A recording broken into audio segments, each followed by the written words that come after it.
Hey, what's up, everybody, and welcome back to News Dose. Hope everybody had a great weekend, maybe with Starfield, just maybe, possibly. I actually started a couple days back, and man, it really is a massive game. I think people are going to be playing this game for a long time into the future, to infinity and beyond. But we are back at the grind once again. We have quite a bit to go over today, including another big RPG heading over to Xbox. I mean, if you finish up with Starfield here sometime soon, you're going to have another major RPG to look forward to. Right now, you RPG fans are absolutely feasting. Crazy lineup. And then we're going to talk about a big Switch 2 leak, which apparently includes an interesting launch game that has fans speculating just how powerful this thing exactly is. Well, we're going to discuss that plus plenty more in today's News Dose.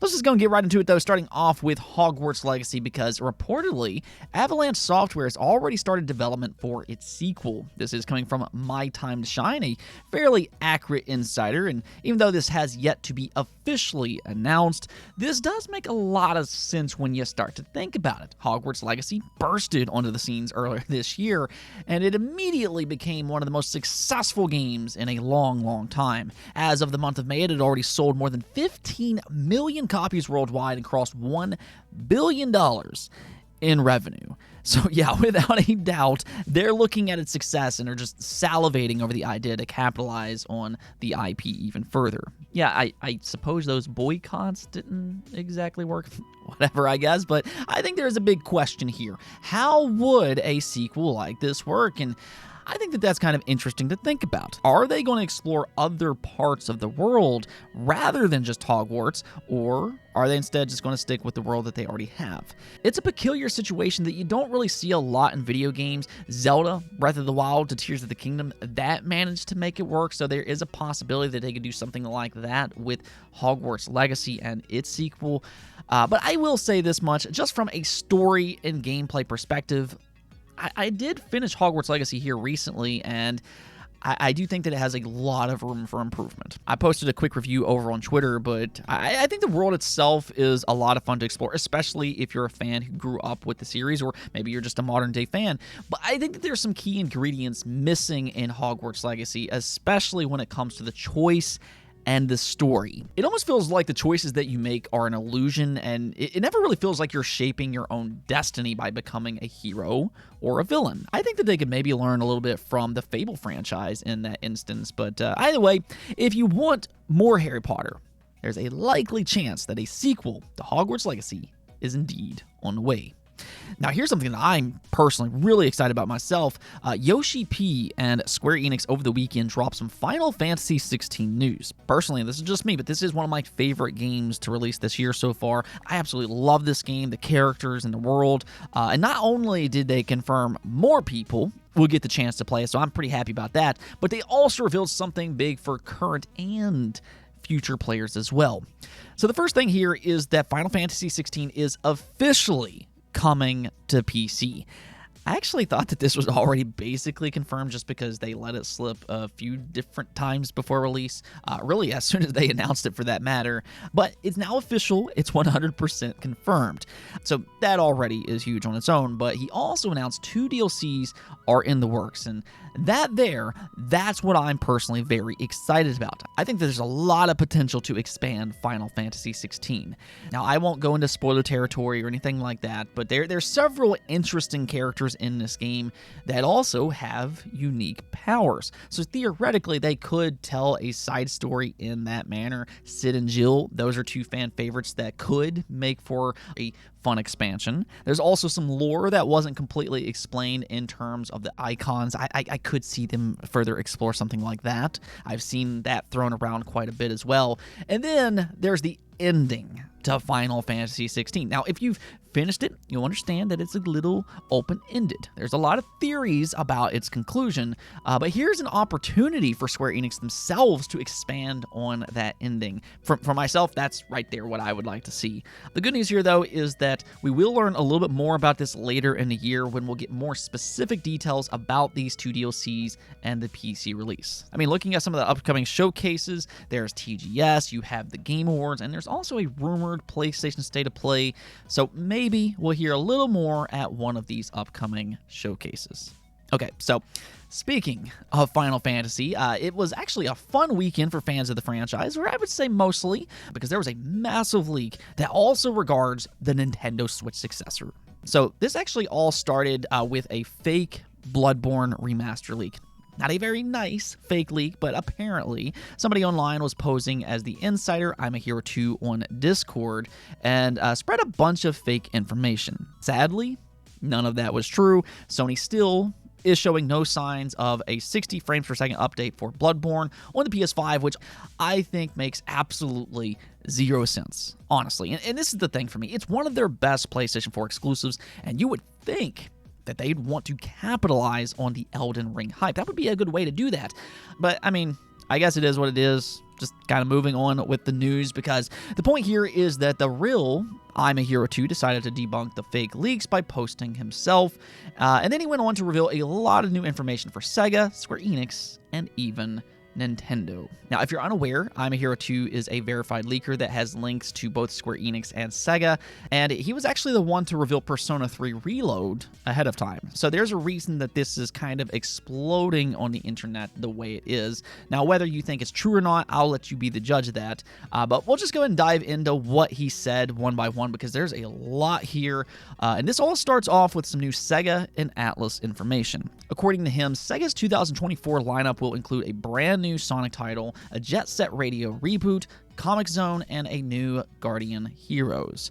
So that's actually a pretty good lineup, all things considered, with especially both Sonic and Jet Set Radio. I know a new Jet Set Radio has been a fever dream for a lot of longtime fans, and it sounds like it could finally happen as early as next year. I mean, we've already been hearing some leaks about this game, but this is the first time I think that we've heard that it could be happening in 2024. I will say this much though, in the meantime, if you do like Jet Set Radio, you might want to go ahead and check out Bomb Rush Cyberpunk, which is available on all mainstream platforms as we speak. It actually just released over the last couple weeks. I've been hearing very good things about the spiritual successor, so definitely go check that game out. As far as Atlus goes though, according to him, Persona 6 will likely miss 2024, which I know that might be disappointing for some, but I think that that is perfectly fine, and I think that it even makes sense. I know there's a lot of anticipation built up for this game, but, I mean, if you think about it, Persona 3 Reload is already planned for early next year. So Persona fans, they're going to have something to look forward to regardless. This way, you can just kind of let Persona 3 have its own time to shine. It really is, I think, the best thing for both of these games, because Persona 6, it can get more polished. That will make for a better end product. And then Persona 3 Reload, that can have its own time to breathe and show why it's such a good game. I mean, if you think about it this way, a lot of people who've played Persona 5 hasn't played Persona 3. So I think with that in mind, there's going to be a lot of people that are surprised by how good Persona 3 is next year. According to I'm a Hero 2, though, Atlus also has another unannounced Persona title, which apparently is a party game. We don't really know much of anything else about this unannounced party game, but it's at least something to kind of keep an eye on. Then for the Square Enix leak, like I said, there's more Final Fantasy info here, because according to him, the rumored Final Fantasy IX remake was originally planned for summer of 2024, but from the sounds of it, that likely is no longer the case. It apparently needs more polish, which, again, I think that that's perfectly fine. I would like a better endgame rather than a rushed, buggy mess. And then for the Final Fantasy X remake, it's not going to release on its anniversary as previously suggested. It sounds like that one is still a few years away at the very least. However, and here's the big news. Square Enix has switched to dev kits, and they effortlessly ported Final Fantasy VII Remake over to the Switch successor, and he's being told that it looks like a PlayStation 5 game. Now, I think that that might be a bit of an exaggeration. So here's the thing. I don't want people to hear this leak and expect PlayStation 5 terms of power for the Switch 2. I think that that is doubtful. I think the more realistic expectations people should have right now is the PS4, which, keep in mind, Final Fantasy VII Remake started on the PS4, and it actually looks really good on the PS4. So I would expect visuals to be closer to that, especially on the big screen. Now, when you're playing in handheld mode, because the screen is smaller and because it's probably going to be 1080p, it likely does look really nice. So I'm just going to kind of use this as an example. Over the weekend, I tried Starfield on the ROG Ally, and as crazy as this might be, it can actually run at 1080p and 60 frames per second on low settings with 6 gigabytes of VRAM. But even though it's on low settings, it still looks really good. Definitely go check that out if you have a ROG Ally. It's impressive how good the ROG Ally is. But yes, being on a smaller screen is one reason that it looks good despite its lower settings. So the way I kind of take this leak is that Final Fantasy VII Remake probably does look very good on the Switch 2. Now, does that mean that Square is preparing to release it for the Nintendo, though? And I think that that is complicated to conclude because we don't really know the details as to Sony's contract with Square. Technically, Square could just kind of be experimenting right now with what they can port over to the Switch 2 just to see how capable it is. Doesn't mean that it will release on there, but some questions you need to kind of ask is how long does that contract last with Sony before it expires? Is it permanent or is it temporary? Did they even exclude Nintendo in the first place, or did they only exclude Xbox? And I just think that there's some questions with all that before we jump to the conclusion that this game will without a doubt launch on the Nintendo Switch 2. Now, at the same time, though, I think as long as Square is allowed, this is a very good sign, and that much cannot be ignored. There is a real possibility that Final Fantasy VII Remake might become multi-platform sooner rather than later, because if it can be ported over to the Switch, yeah, that would boost their sales quite significantly, I would imagine. We'll kind of see what happens with all that, but there is a little bit more to this leak, though, because I'm here to also reveal the Switch 2 is indeed backwards compatible, and I know a lot of people are going to give a huge sigh of relief to that information. It better be, right? I mean, come on. Let's make it backwards compatible, Nintendo. Don't mess this up. And then apparently it also has a new camera feature. Hey, maybe that's what their new gimmick will be linked to. Nintendo tends to like to do unique things with their consoles, and maybe they're doing something special with the camera feature for the Switch 2. Then lastly, it also apparently supports a new cartridge, which I'd say is probably a good thing. You know, maybe a cartridge that can support bigger files. Though I know that also kind of begs the question, how can they have both backwards compatibility and also have a new cartridge? Well, I think the answer to that is kind of with what Nintendo has done in the past. They have already done this with the Game Boy to the Game Boy Advance. Those had two different cartridges. They also did that with the GBA to the Nintendo DS, and then again with the Nintendo DS to the Nintendo 3DS. All of these had different formats, but they were still backwards compatible. So Nintendo has experience with this type of thing. So this is a completely realistic scenario. Let me know what you all think about this, though. I mean, this was a large leak that expanded just so many different categories, but I want to know what you all think. Do you believe it or not? And what's the thing that you're most excited about if you believe this leak to be true? Now, in our last piece of news here, though, Baldur's Gate 3's release date for Xbox just got narrowed down even further. You know, a lot of people are starting to consider this game to be a legitimate Game of the Year contender, maybe even the Game of the Year. So this is a huge announcement for Xbox, because, I mean, just 2 weeks ago, there was a realistic possibility that Xbox fans would have to wait until 2024. And that would have hurt because Xbox fans would have had to miss out on one of this year's best games until next year. But that's no longer the case. And check this out. This is what Larian Studios had to say about its Xbox release date.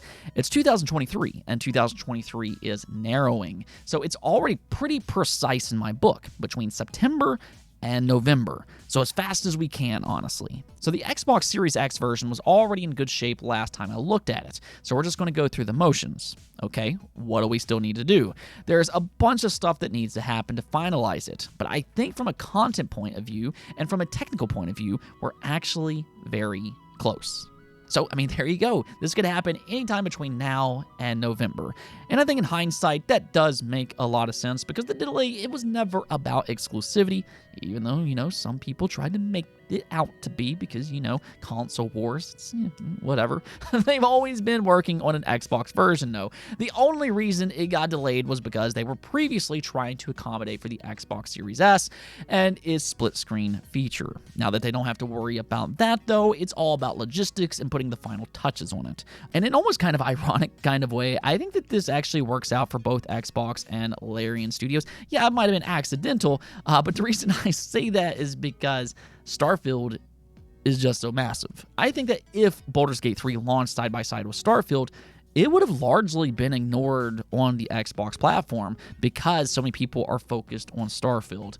But, in a weird kind of way, with its small delay, it actually lets both games have a little bit more breathing room. And now, Xbox fans has this crazy good RPG lineup. There's actually a good chance by the time players start to finish up with Starfield, well then, Baldur's Gate 3 will be ready to drop to fill up the rest of your year. Kind of a cool coincidence there, I'd say. But again, you RPG fans are absolutely feasting right now. 2 Game of the Year caliber RPGs back to back. Fun times ahead. Let's go take a look at the poll of the day, though, where I asked you all, do you think Sony will hold a PlayStation State of Play or some kind of showcase in the month of September? And as you can see, a good portion of you are actually pretty optimistic, with roughly 1/3 voting yes, while 55% of you said no. I mean, I could see this going either way, but I do lean on the side of yes here. I think that Sony will, without a doubt, have another PlayStation event before the end of the year. The when for me is kind of the question, and I do lean towards September, and really for 3 different reasons. One is that Sony seems to like that September month as a way to set up their holiday season. We've seen them do that the past couple years, but more so, there's 2 big things happening right now. Spider-Man 2, and then that rumored PlayStation 5 with a detachable disk drive. They've yet to officially confirm this, and apparently it's supposed to come out sometime this year. And I think if you just kind of look, with all of those PlayStation 5 discounts, this is a sign that they're trying to clear up stock to make way for its release. And I could see them announcing this at an upcoming event. Then you have Spider-Man 2. That's the big one for me. That releases on October 20th. So Sony's marketing, it's going to ramp up here sometime soon. Don't worry, I'm not one of those people who are going to act like it's going to have zero marketing for the sake of discourse like we saw with Starfield. What a joke of a topic that was. But the reality is, the closer that we get to Spider-Man 2's release, the more Sony's going to market it, and that could all start with a PlayStation State of Play in the month of September, or maybe early October. So I'm just going to go and predict late September or early October. We'll see if I'm right about that, but looks like you all are a little bit split on whether or not this will happen in September. Anyways, though, that's it for this episode. But if you liked the video, don't forget the bell notification and subscribe button for more content just like this. Also, if you'd like to support the channel through Patreon, thank you for making this content possible. Peace out.